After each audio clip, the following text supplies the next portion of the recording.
Ariel's Bookshelf. I'm Ariel Vershi, and today I'm going to be interviewing Chris Grabenstein, and he's the author of all these books. And I have some questions to ask him, and well, I'm not going to accomplish just sitting around doing nothing.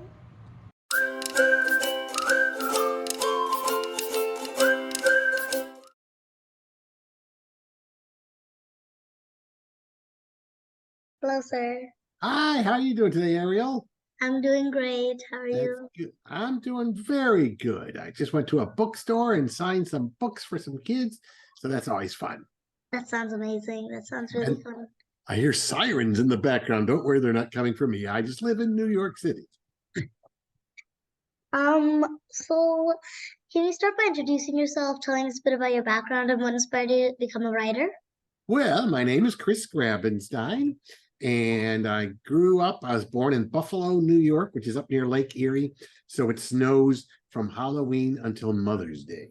And then when I was 10 years old, my dad worked for DuPont, and they moved him to Chattanooga, Tennessee. So I grew up there, and I had some great teachers who inspired me that maybe I had some talent as a writer. And I started taking every opportunity I could to write. I wrote for the school newspapers. I wrote funny skits for my friends. I wrote plays. And then I went to college and I studied about writing, journalism, and advertising and broadcasting. Then, when I was but 22 years old, I packed up 7 suitcases and a typewriter. I had $1,000 and I had a dream to be a comedian or a writer. And I got on a plane and I flew to New York City. I had a friend who let me sleep on his couch for a week. I got a job typing. Then I started doing improvisational comedy, and I wrote for the Muppets, Jim Henson's Muppets, Kermit the Frog and Miss Piggy. Oh, yeah, that was fun. And I wrote a made-for-TV movie with a college buddy called The Christmas Gift, starring John Denver. And I kept auditioning for acting in parts, and I got a part in a commercial once, and it was all I did was walk back and forth in the background. And I saw the guys on the other side of the camera, and I said, they get to be creative every day. They'll never be famous, but they get to write and make up great ideas. So I decided to try to get a job in advertising, and I was very lucky. I got a job in advertising. I worked in advertising for 17 years, writing radio and television commercials.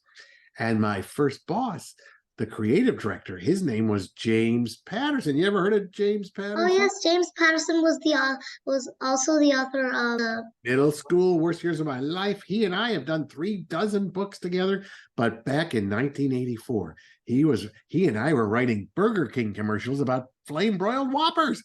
And so I did that for like 17 years, won a bunch of awards, had a lot of letters after my name. I was an executive vice president. Did you know I was an executive vice? That's pretty fancy. And I was an executive vice president. But one day, a new boss came in and he wanted all my fun accounts. And I was bored. And I said, you know what? That James Patterson had a pretty good second career when he quit advertising.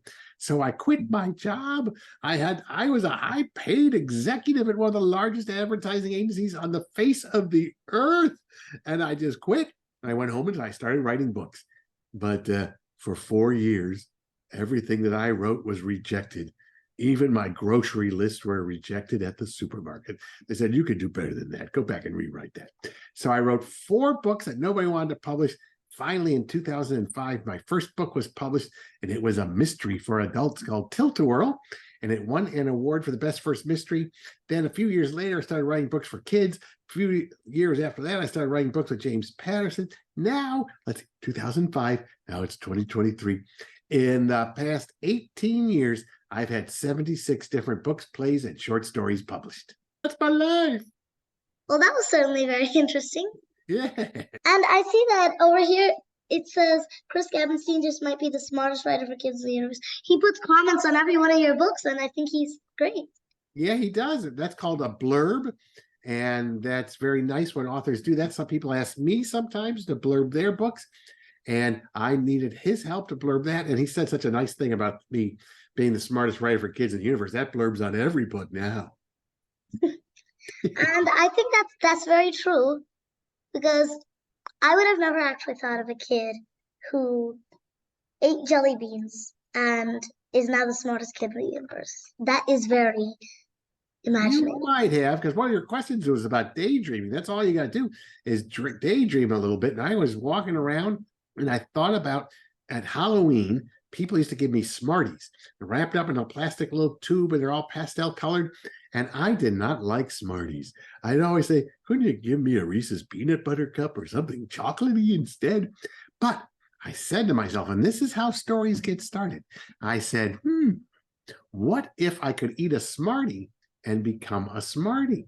What if there was such a thing as ingestible knowledge? Then I did some research, and in the book, there's a professor who shows up and talks about ingestible knowledge.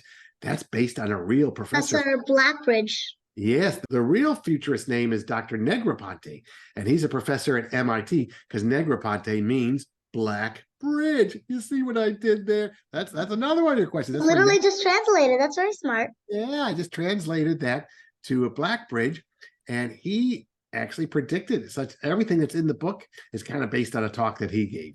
So I said, well, I don't want to be eating Smarties, but I love jelly beans. Plus, Jack and the Beanstalk had magic beans. So that led me to magic jelly beans. And I had a feeling kids would like to eat jelly beans while they were reading this book. I know I ate quite a few of them while I was writing it. Well, maybe because they're jelly beans, maybe later on in life they could be like a mini, like small little container that is added onto the book. Maybe the size of, I don't know, pill, like one of those pill prescriptions you get at pharmacies or something.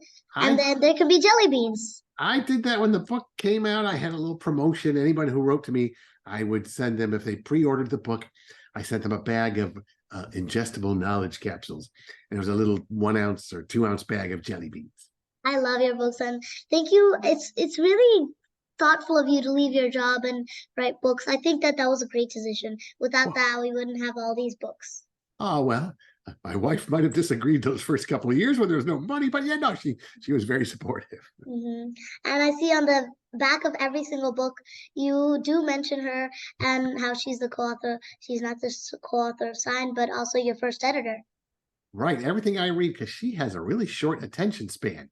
And I figure some kids, I think you probably have a good attention span, but some kids are always playing on their phone and looking at videos and ticky-tackies. And so we have to grab your attention very quickly. But I'm very lucky that JJ, my wife, she was the co-author of Shine. We wrote that together.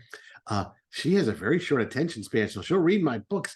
And if anything's boring, she lets me know. And I cut it out before I send it to any other editors. Well, that's actually that's a really good method, because I mean, if there are people who have really short attention span, then you would also want to make sure that everyone else was entertained too. That's a very thoughtful thing of you to think of. Well, that's when you're a writer. What you've got to do is find an honest critique partner. You don't want someone like my mother would go, "Oh, Chris, this is so wonderful. Everything you've written is so wonderful." But you want someone who will read it and give you honest advice, not be mean, like, but will tell you things like, "Well, this part here confused me, and I didn't understand this word, and this really slowed me down." So that's what you're looking for when you start writing.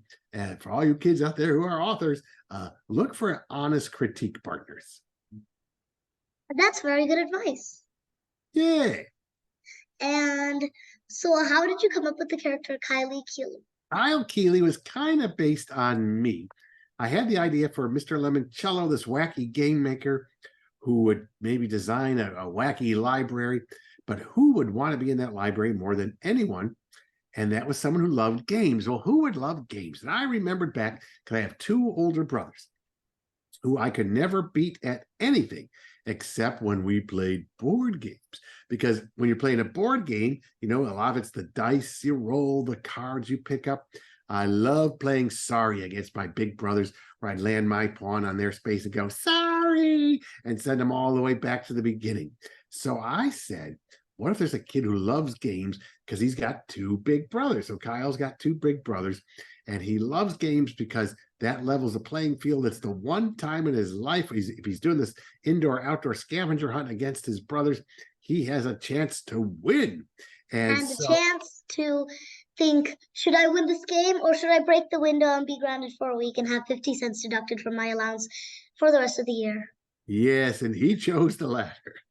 And it's very interesting because at the beginning of the book, he'll do anything to win.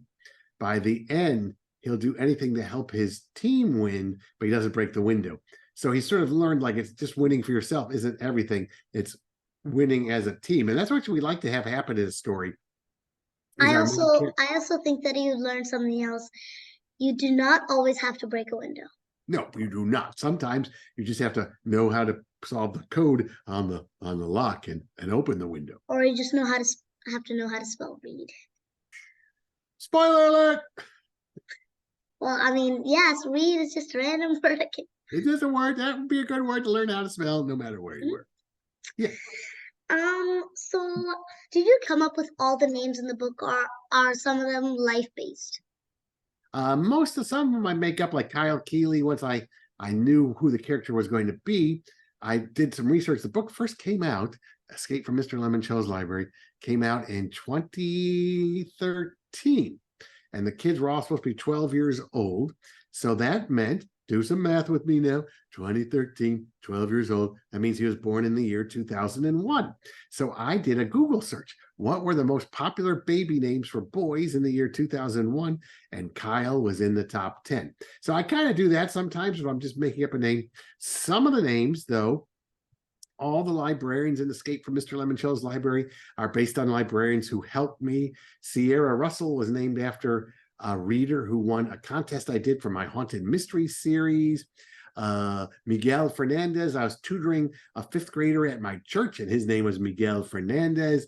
Akimi Hughes, I wanted to do some things about sort of immigrants and how America is this great melting pot. So I gave her a Japanese first name and an Irish last name. So it was Akimi Hughes.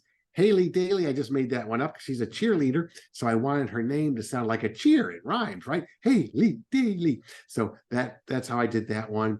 Trying to think. Oh, Billy Guilfoyle. That was it. He's the main character in The Island of Dr. Libris. And I was giving a presentation at a school one day, and a kid came up to me and said, "My name's Billy Guilfoyle. Use it in a book sometime, why don't you?" And I just love the way that name sounded, Billy Guilfoyle. So I remembered it, wrote it down. And sometimes we raise money for charities. Some of the names in the book were auctioned off for like literacy, or some of the local schools here or other schools around the country will ask me if I will donate a character naming rights for their school auction, that kind of stuff. So the names come from all sorts of places. And sometimes I just go down my mailing list or my Facebook friends page and just randomly select people. Or maybe you could do like a first name and a random last name. Yeah. Someone should create an app where you just scroll. There's a random first name and a random last name. They already exist. You can find random name generators for villains, for good guys, for anything. If you do a little Googling random name generator, you can spit out all sorts of random words, but they're never very good. I sometimes try that to get started and go, nah, they're not very good. They're not very good. Actually, my next question was, what are the ideas for the characters Jack McClintock, Simon Skrindle, Akimi Hughes, Andrew Peckelman, Miguel Fernandez, Avia Silman, Marjorie Mulder? Is that how it? Marjorie Mulder. Oh, Marjorie Mulder. Wow, we have to be on this call for like 6 hours to answer all those characters. They're all designed to serve purposes in a story. You don't put any character in a story unless you need them. So for instance, Marjorie Mulder, let's look at her for a second. First, I wanted to come up with a name that sounded like a sourpuss. So Marjorie Mulder just sounds like, because Marjorie's like this old fashioned name. I'm sorry if there's any. Mulder sounds like a horrible sauce. Exactly. Or some kind of slime you might find on a pond or on your feet if you had like itchy feet, like in Mulder. So I wanted her to be a real sourpuss, but I needed her to be, because Kyle Keeley kind of is riding high after the first book. So the second book, you got to take your protagonist, main character, send them back to square one and create a new antagonist, someone to annoy, bother, and antagonize them. And Marjorie Mulder is quite a threat. She needs a college scholarship. She thinks that Kyle Keeley is silly, that the Mr. Lemonshell's Library is silly. but she needs to enter these Olympics to win. And she's been organizing stuff and memorizing Dewey Decimal numbers since she was like in the baby cradle. So it's like, she's a scary character. So that's why she was created. So every one of those characters is created to serve a certain purpose in the story. There was this one question that I had to ask. Who was Luigi L. Lemoncello based on? Luigi L. Lemoncello is based a little bit on me because I'm kind of a goofy adult.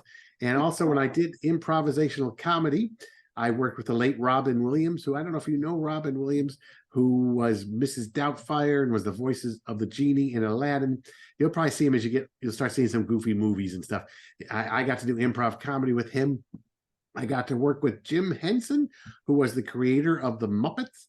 And he had this huge imagination, and also he had all the money in the world. So I said, ooh, what if I took like Robin Williams, Jim Henson, and me and put them all together and created this goofy character of Luigi L. Lemoncello. Who's also a bazillionaire. He's a bazillionaire. I like the character of a bazillionaire because they don't have to care what anybody says about them, because they don't have to worry about anything. Everything they can just be like, hey, bodyguard, I'll give you a nickel if you do this. Yeah. But I think to them, a nickel would be $100. I think so. Yeah. That is, a bazillionaire's nickel is $100. Yes. What about Zinchenko?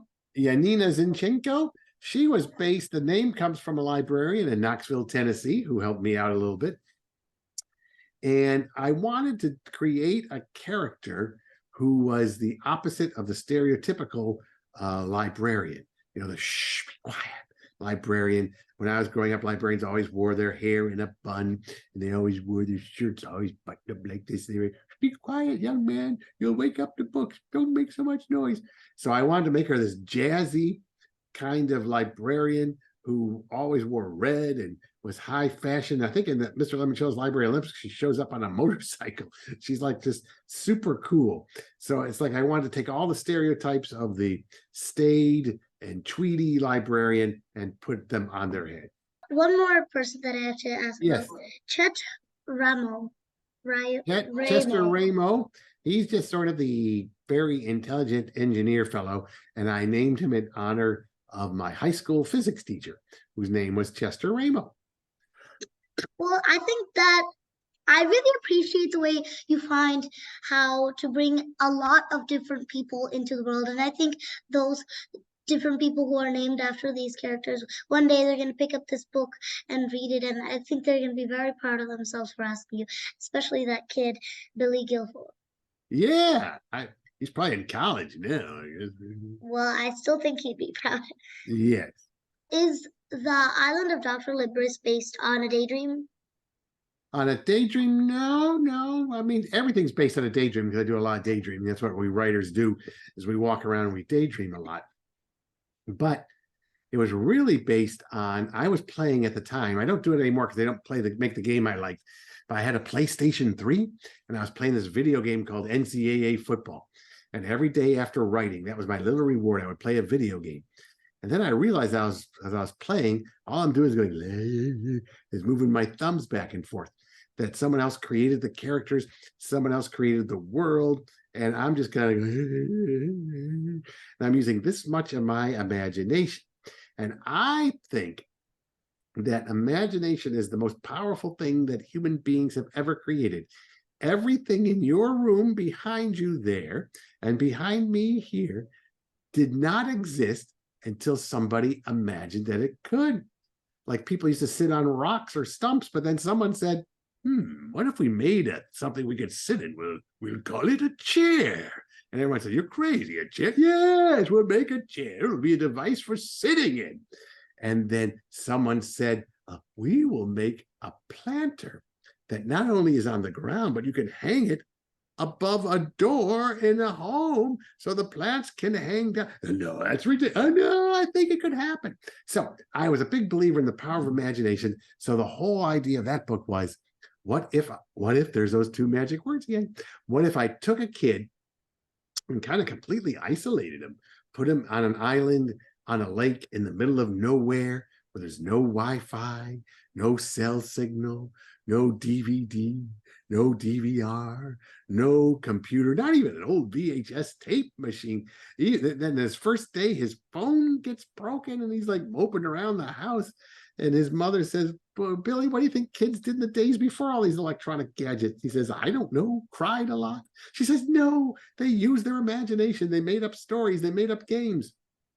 And so what he thinks is going to be the worst summer of his life turns out to be the absolute best summer of his life, because he happens to be in a place where your imaginative thoughts can get caught by a net and transformed into real life, or at least holographic life, out on the island in the middle of the lake. That's one of my favorite books I've ever written. I really like that one a lot. My parents don't really allow me to watch or play with a lot of electronics either. It's mostly read. Good. But that's because I haven't really had any. It's only on Friday, Saturday, and Sunday. Those are video game times. Like TV. We have to go on TV. TV. Very good. Yeah, all right. Well, that's good. Is it? I think TV is the laziest thing you can do. Other than you can press the remote. Yes. You sit, you watch something, go on walking, doing something before your eyes, and then you sit, and then you touch a remote. That's basically all you have to do, and I think that's awfully lazy. Well, if you were to turn Mr. Lemoncell's library into Chris Grabenstein's library, would you change any details other than, of course, the statue? It has to be a statue of you. That statue of me going. Yeah, it's gonna be fun. Everybody gets to see the graphic novel comes out on November 7th. There's going to be a graphic novel of Escape from Mr. Lemoncell's library. And what's really fun is illustrator named Douglas Holgate, who did the illustrations in The Last Kids on Earth. I don't know if you've read those books. He drew all the pictures. And so I wrote descriptions of what I saw, and then he added his own spin. And so you get to see all that stuff. And it's really kind of cool. You get to see Mr. Lemoncello's fountain with the water spewing out of his mouth. You get to see the Wonder Dome. You get to see the big bank vault door. So I don't think I'd change anything. I think Mr. Lemoncello's library is Chris Grabenstein's library. That's awesome. And my brother's going to love those books. All he reads is graphic novels and comic books. Good for him. At least he's reading. True, but no, it's not actually reading. He's 6 and he can't read, and he still has trouble with the word 3. Well, anything that gets his mind forming stories is great. True. He mostly flips the pages. Many of your books, like Mr. Lemoncell's library, enjoy solving puzzles. Would you say that you're better at solving puzzles than most people you know? I'm pretty good at crossword puzzles. I'm pretty good at this game called Connections in the New York Times. But when you write the puzzles, you're like a teacher who's writing a question for a test. You know the answer before you write the question. So it's almost easier to write a puzzle than it is to solve a puzzle. So I think I'm pretty good at coming up with puzzles that are fun for kids to decipher. And I'm pretty good at solving them too. I didn't actually ever think of it that way, but it's hard for me to come up with a riddle because I don't know if the answer would make sense or it'd be right or wrong. Yeah, so come up with the answer first, then write the riddle. That's actually pretty interesting. Yeah. And by the way, may I just say, I love the way you did those 3 different gates with 2 puzzles on each. Right. I don't know which one that is. I do a lot of books. I believe that one was for the... okay. For the titanium ticket. Mm-hmm. It's the problem when you've done 76 books, you don't remember every one. 76? Yeah. Are my ears deceiving me? They're all up there. I can see. Oh, wow. Yeah. I remember when you said whoever had created everything that was behind both of us had a lot of imagination. I think if those are all your books, you had a lot more imagination. Yeah, a lot of imagination back there. So what's your favorite book you've written and why? If not a book, then a series. My favorite book I've ever written is one called Shine that I wrote with my wife. Well, she likes it too. It's my most favorite book I've ever written. Should I write 100 books? The one that I wrote with my wife will always be my most favorite book. That's right. That's how we stay married.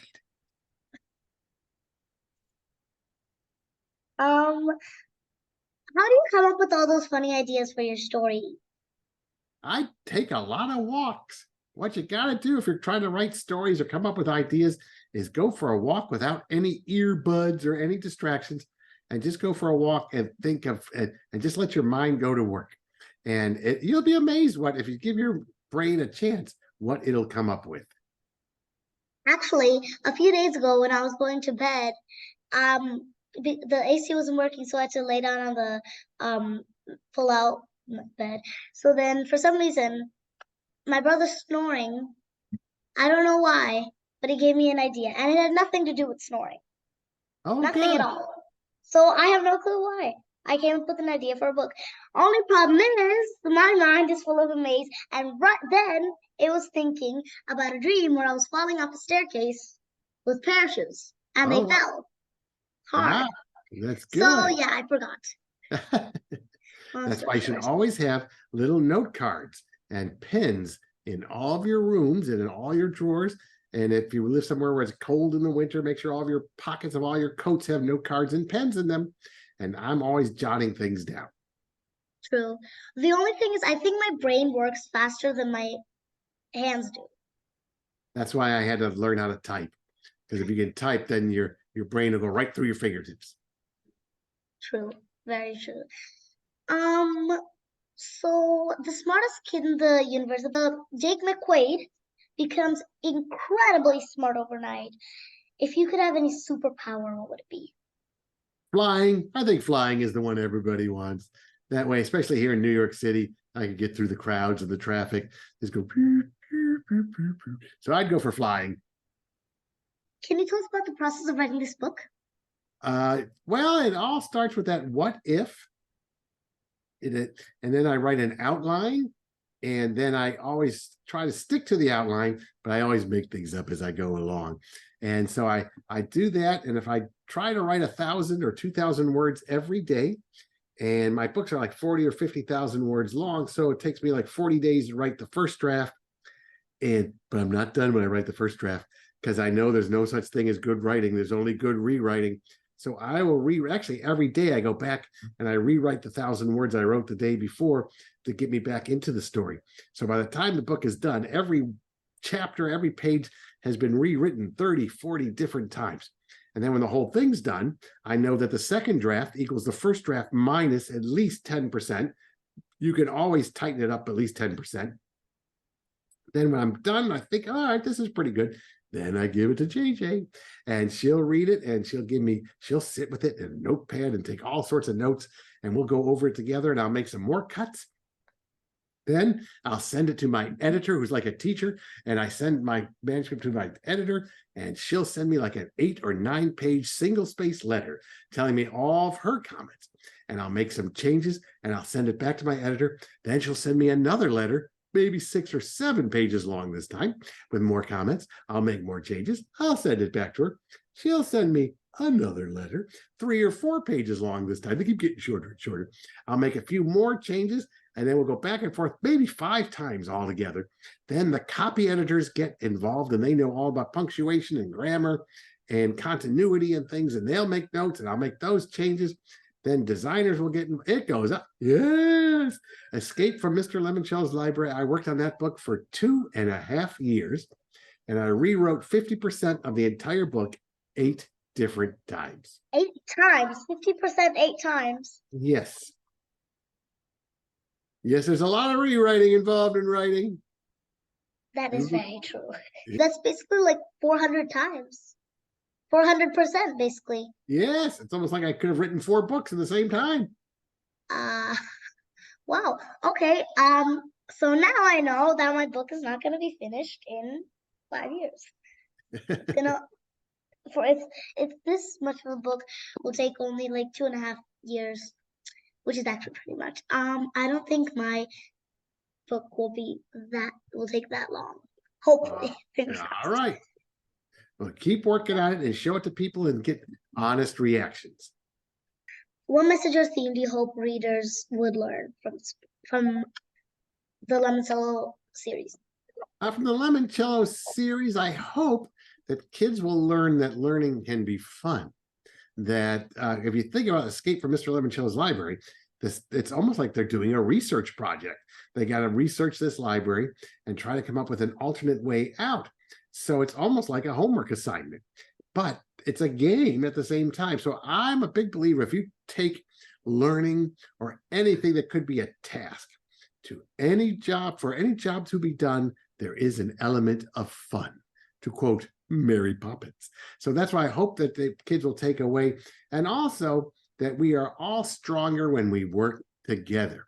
Because Charles Chiltington, the bad guy, he wants all the glory and the power for himself. But what Kyle learns is like, hey, I can use this talent. Akimi knows about engineering, and Sierra knows a lot about books, and Haley's scrappy. So we put all of our talents together. We are better together than we are alone. And don't forget, another one of Siria's talents is her nose is always in a book. That's always also a weakness, because if someone shuts it, that will hurt.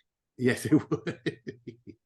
You probably need a lot of bandages. Yes, I think so. Do you think restrictified should be a word? Restrictify? As shown in Mr. Lemonsoul and the Library Race, if I'm not mistaken. I think so. Yeah, I make up a lot of different words. And what's fun, sometimes I go to schools and the kids will make up their own words too.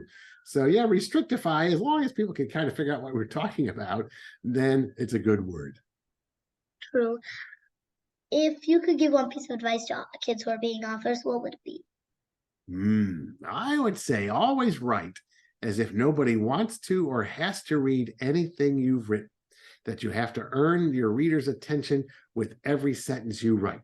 So leave out the parts nobody wants to read, leave out the boring parts, and try to make, it's like you're sitting down to tell a story to someone across the table from you in the cafeteria.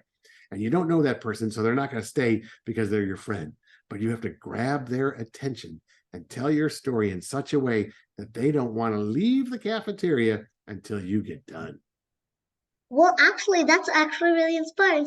So that's a really good way to say it. So if that makes sense, because if there's a random stranger you never know, they wouldn't want to stay just to be there. They would want to stay because it's interesting. I think that's a very good way to grab your reader's attention. Yes, exactly. You got to tell your story in a way with suspense. Don't take your readers where they want to go right away. Like, get them, what? What's going on? Huh? Why is this kid running around in this secret factory in the middle of the night? And what's going on inside? And what are Kyle, Keeley, and Akimi Hughes from Ohio doing? What's going on? And then you sometimes they have the character say, oh, I understand this. And then you're like, what do you understand? Yeah.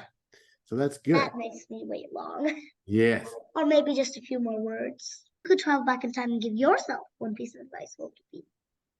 Well, when I first decided I wanted to be a writer when I was like 12, 13 years old, I started using a lot of big words in everything I wrote because I thought authors were people who used big words. But, the minute something sounds like writing, and big words will do that, nobody wants to read that. You don't want to, if you went to a puppet show, you don't want to see the person whose hands are in the puppets. You don't want to see Kermit the Frog's hands and stuff. You just want to just fall into the story and be lulled into it. So the minute your writing sounds like writing, cut it out. And using big words because you got a thesaurus always sounds like writing.